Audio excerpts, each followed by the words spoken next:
안녕하세요. 영어 동화 읽어주는 남자를 연재 중인 제이슨이라고 합니다. 영어 동화와 더불어 여러가지 유익한 컨텐츠들을 제작 준비 중에 있는데요. 오늘은 동화가 아닌 영어 공부 가장 효율적으로 하는 방법 3가지를 준비해봤습니다. 꼭 끝까지 보시고 오늘부터 제대로 공부할 수 있었으면 좋겠습니다. 먼저 방법들을 설명드리기 전에 우리나라의 교육 역사, 더 자세히는 영어 교육의 슬픈 역사에 대해서 말씀드리려고 합니다. 왜 우리는 연간 6조 4,602억 원이라는 상상도 하지 못할 금액의 돈을 지출하면서도 정작 잘 하지 못할까요? 교육청에 따르면 이 금액은 매년 증가할 것으로 예상되고 있습니다. 현재 우리가 살고 있는 21세기 한국에는 영어로 수업을 하는 곳들이 많이 늘었습니다. 하지만 아직도 많은 공교육 기관들에서는 기존의 문법, 독해 위주의 수업을 그대로 적용시키는 곳이 남아 있습니다. 우리는 글로벌 시대라는 말을 너무도 많이 사용하지만 정말 우리는 글로벌 시대에 대한 준비를 제대로 하고 있는 걸까요? 모든 과목을 영어로 말하고 듣고 읽고 쓰는 것을 교의 영문 영어의 원칙이라고 합니다. 아시는 분들도 있겠지만 19세기 말 조선에서 최초로 이 교의 영문 영어의 원칙을 영어 교육 방식으로 도입을 했었습니다. 서양 문물 도입의 필요성을 느낀 고종이 교류를 시도하지만 그때 당시 안타깝게도 조선에는 영어를 구사할 수 있는 인물이 단 한 명도 없었기 때문에 청나라의 도움을 받을 수밖에 없었습니다. 청나라 통역의 도움을 받아 미국과의 수교를 추진하고 이 수교를 조미수호 통상조약이라고 합니다. 한국 최초로 40여 명의 젊은 관리와 양반 자제들로 이루어진 근대식 공립교육기관인 유경공원이 시작됩니다. 유경공원에선 프린스턴, 다트머스 대학 등 해외 명문대 출신의 영국 원어민 교사들을 채용해 이 40여 명의 학생들에게 지리, 수학, 역사 등을 영어로 가르치게 됩니다. 또 유경공원 설립과 비슷한 시기에 서양 선교사가 세운 학교들이 문을 열어 신분에 상관없이 배우고자 하는 이들에게 같은 교의 영문 영어 원칙의 방식으로 언어를 가르쳤다고 기록되어 있습니다. 신호부 준페이의 한반도라는 책의 기록에는 재작년 영국 영사가 본국에 보고하기를 조선 사람은 동양에서 가장 뛰어난 어학자들로 그 뛰어남은 중국인이나 일본인은 감히 따르지 못할 것이라 보고했다. 그의 또 다른 기록에는 당시 영어를 배웠던 우리 조상들이 짧게는 6개월에서 10개월 정도면 일반적인 의사소통이 가능한 수준이 되었다고 합니다. 하지만 1905년 을사늑약 체결 후 일본은 기존 교의 영문 영어 원칙의 수업 방식을 폐지하고 원어민 선생님들을 내쫓고 일본인 교사들을 모든 수업에 투입시켜버립니다. 이때부터 일본의 말 못하는 영어의 교육이 우리나라 교육에 뿌리내리기 시작합니다.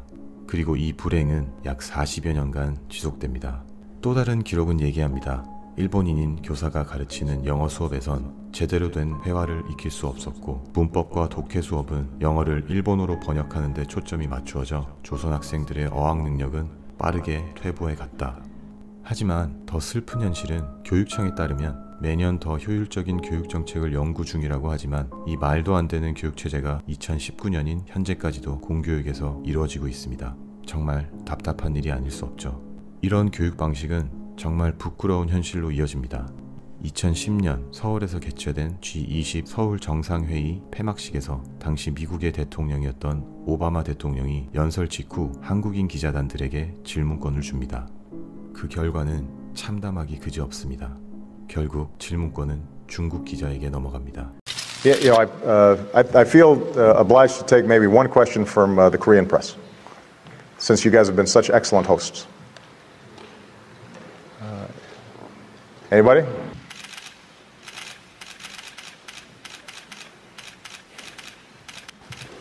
And I'll probably need a translation, though, if you're asking the question in Korean. In fact, I definitely will need a translation. Unfortunately, I hate to disappoint you, President Obama. I'm actually Chinese, but well, it's wonderful I think I get to represent the entire Asia. Absolutely. We're one family here on this. I did say that I was going to let the Korean press ask a question. So I think that you held up your hand anyway. Korean friends allow me to ask a question on your behalf? 여기서 잠깐 대한민국의 교육을 이끄는 교육청 관계자분들께 몇 마디만 하겠습니다. 모든 만행의 시작은 일본이었지만 왜 아직까지 이 아픈 역사는 계속되고 있을까요? 그리고 피해자는 누구라고 생각하시나요? 아직 늦지 않았습니다. 우리 아이들의 미래엔 우리가 역사입니다. 새로운 역사를 쓸 수 있도록 조금만 더 분발해 주시길 간곡히 부탁드립니다. 서론이 조금 길었습니다. 하지만 너무도 중요한 사실이어서 그냥 넘어갈 수 없었습니다. 자, 그럼 이제 본론으로 들어가 영어 공부 효율적으로 하는 방법 3가지에 대해 말씀드리겠습니다. 영어 공부 효율적으로 하는 방법 3가지. 그 첫 번째, 여러분 언어를 배우는 순서는 어떻게 될까요? 듣기, 말하기, 읽기, 쓰기 순서입니다. 현재 저희가 하고 있는 읽기, 쓰기, 듣기, 말하기가 아닙니다. 이런 식으로 절대 never, ever 공부하지 마세요. 우리가 태어나 부모님께 처음 말을 배울 때 어떤 식으로 배웠는지를 생각해보면 아주 간단해요. 처음 배운 엄마 또는 아빠라는 단어를 우리가 처음 입 밖으로 제대로 내뱉기 전까지 몇 번을 반복적으로 들었을까요? 답은 여러분의 경험에 있겠죠. 그리고 빠르면 3살, 4살, 5살이 되어서야 한글의 읽기를 배우죠. 기응, 니은, 디귿, 리을, 가나다라에 이어 단어들, 심지어 짧은 문장들까지. 하지만 이땐 우린 이미 어느 정도의 의사소통이 가능한 단계이기도 합니다. 가장 질문이 많은 시기이기도 하죠. 이 경험과 마찬가지로 반복적으로 듣고 어느 정도의 의사소통이 가능할 때 모르는 것들에 대해 많은 질문을 할 수 있고 또 대답을 들었을 때 단계적으로 언어 실력이 늘 수 있습니다. 하지만 하루 만에 이뤄지는 건 아무것도 없어요. 저도 알파벳도 몰랐던 아이들을 가르친 적이 있습니다. 이 아이들에게 Hi teacher 이 말을 듣기까지 약 한 달, How are you today? 라는 제 질문에 Good, bad 라는 대답을 듣기까지 3개월, 수업 중 이 학생들에게 질문을 받기까지는 약 6개월이라는 시간이 지났고 1년이 지났을 때 비로소 어느 정도의 대화가 가능해졌습니다. 일주일에 3번, 하루 2시간 정도의 수업의 결과였죠. 지금까지 여러분들이 해온 노력이 헛되었다는 건 아닙니다. 지금부터라도 제대로 처음부터 시작한다면 더 좋은 결과를 이룰 수 있을 겁니다. 두 번째, 지구에는 약 76억 명의 사람이 공존을 합니다. 하지만 똑같이 생긴 뇌를 가진 사람은 아무도 없죠. 이 말은 배움의 방식을 통일하는 건 최선의 방법이 아니란 얘기입니다.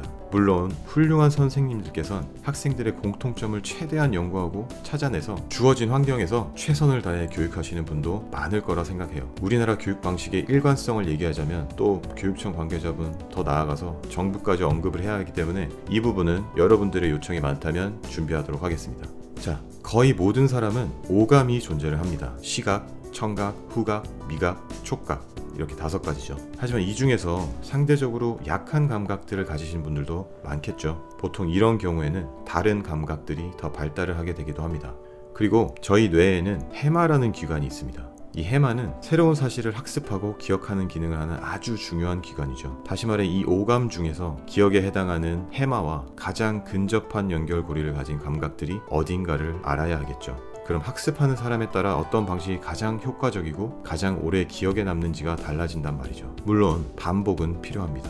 제가 오랜 시간 동안 어린아이들부터 어른들까지 가르쳐본 경험으로 간략하게 예를 들어 단어 암기만 봤을 때 다양한 케이스들이 있어요. 한번 눈으로 봤는데 외우는 사람, 잠깐 듣기만 했는데 외우는 사람, 입 밖으로 소리를 내야 외우는 사람, 써봐야지 외워지는 사람, 그리고 이 중 2개, 3개, 많게는 모두 사용해야 외우는 사람들이 있습니다.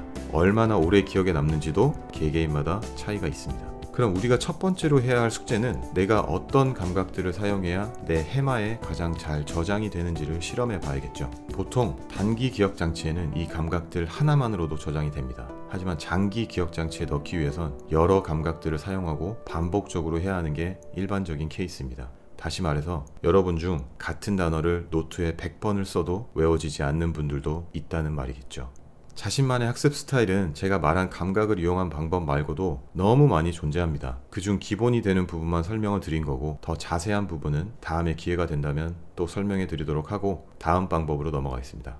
세 번째, last but not least. 두 번째 방법을 완벽히 실험하시고 자신만의 학습 방법을 찾아 효율성을 높였다면 이제 내가 언어를 배우고자 하는 목표를 정해야겠죠. 토익, 토플, 수능 같은 시험을 위해 공부를 하는 사람이 있을 거고 영어 면접, 프레젠테이션을 하기 위해 공부하는 분도 있을 거고 나는 우리 아이와 함께 영어로 대화를 하기 위해서 하는 분도 있을 거고 해외여행을 위해 기본적인 회화 정도만 할 수 있길 바라시는 분들도 있습니다. 이렇게 다양한 목표들이 있는데 한 가지 방법으로만 공부를 하는 건 시간과 돈 낭비를 하고 막상 원하는 결과를 얻지 못하는 경우가 너무나도 많아요. 먼저 내 목표를 정확하게 세우고 그에 맞는 방법이나 학습 기관을 찾아보시는 걸 추천해 드립니다. 최종 목표를 설립하고 단계별 목표를 정하시고 하나씩 이뤄 나가시면 성취감도 느낄 거고 중간에 어렵다는 핑계로 포기하거나 영어는 나랑 맞지 않아 라며 포기하는 경우도 조금 줄어들 거라 생각합니다. 목표는 현실적으로 자신의 수준을 정확히 파악하고 나서 잡으시길 바래요.